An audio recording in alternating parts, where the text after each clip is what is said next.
Having been involved in the automotive industry for over 5 decades, spanning both the United States and Pakistan, I bring first-hand insights into the evolving dynamics of vehicle ownership and maintenance. My experience includes formal training in automotive engineering from LaGuardia College, New York, and I am also a certified and state-licensed vehicle safety inspector in NYC.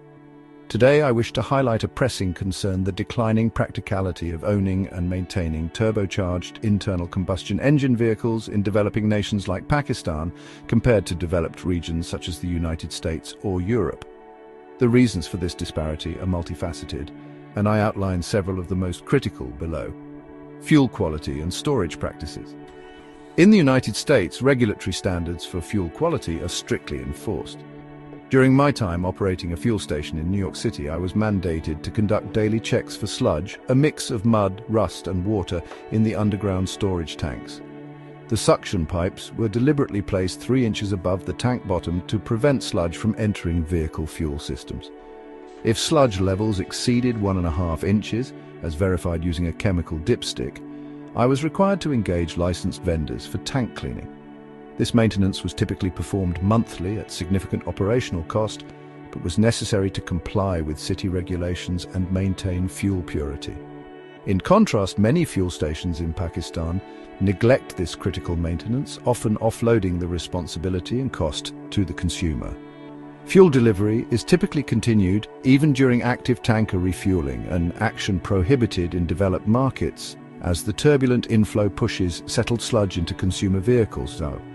This significantly raises the risk of contamination and mechanical failure, especially for turbocharged engines, which are particularly sensitive to fuel quality.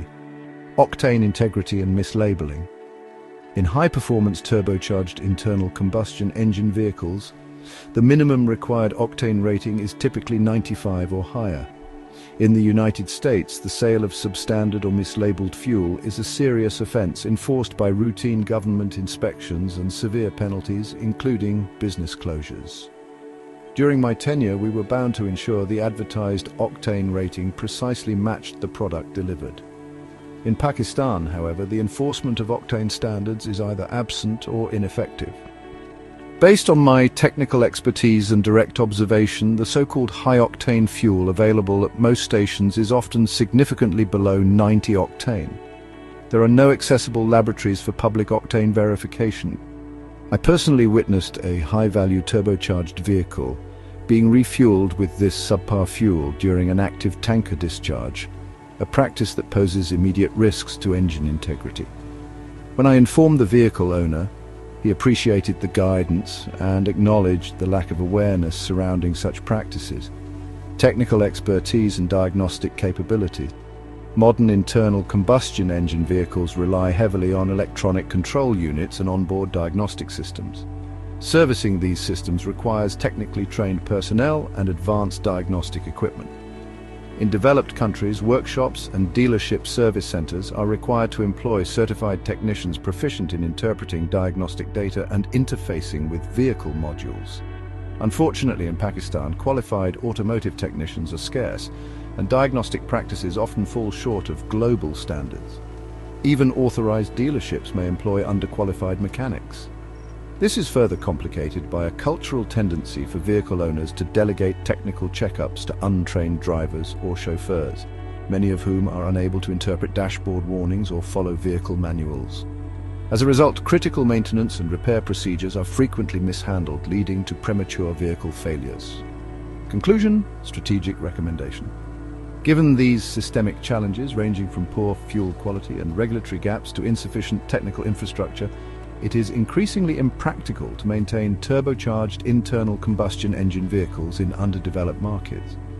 In my assessment, the transition to fully electric vehicles presents a more viable, sustainable, and cost-effective solution. Electric vehicles eliminate dependency on fuel quality, reduce mechanical complexity, and simplify long-term maintenance. Recognizing these realities, I have personally shifted toward owning electric vehicles and advise others to evaluate the long-term benefits of doing the same, especially in regions where supporting infrastructure for internal combustion engine vehicles remains inadequate.